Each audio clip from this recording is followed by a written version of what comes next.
If you need to secure your Skrill card, locking it is a simple and effective way to prevent unauthorized transactions.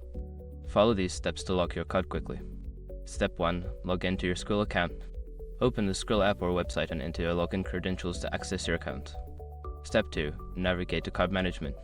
Once logged in, locate the Card or Card Management section in your account dashboard.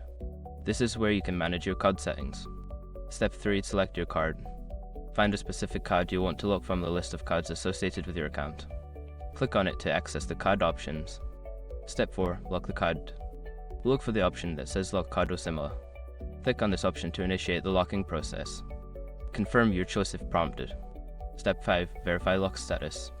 After locking the card, check the status to ensure it is successfully locked. You should see a notification or status update indicating that the card is now inactive. By following these steps, you can easily lock your Skrill card to protect your funds. If you need to unlock it later, simply follow the same steps and select the unlock option.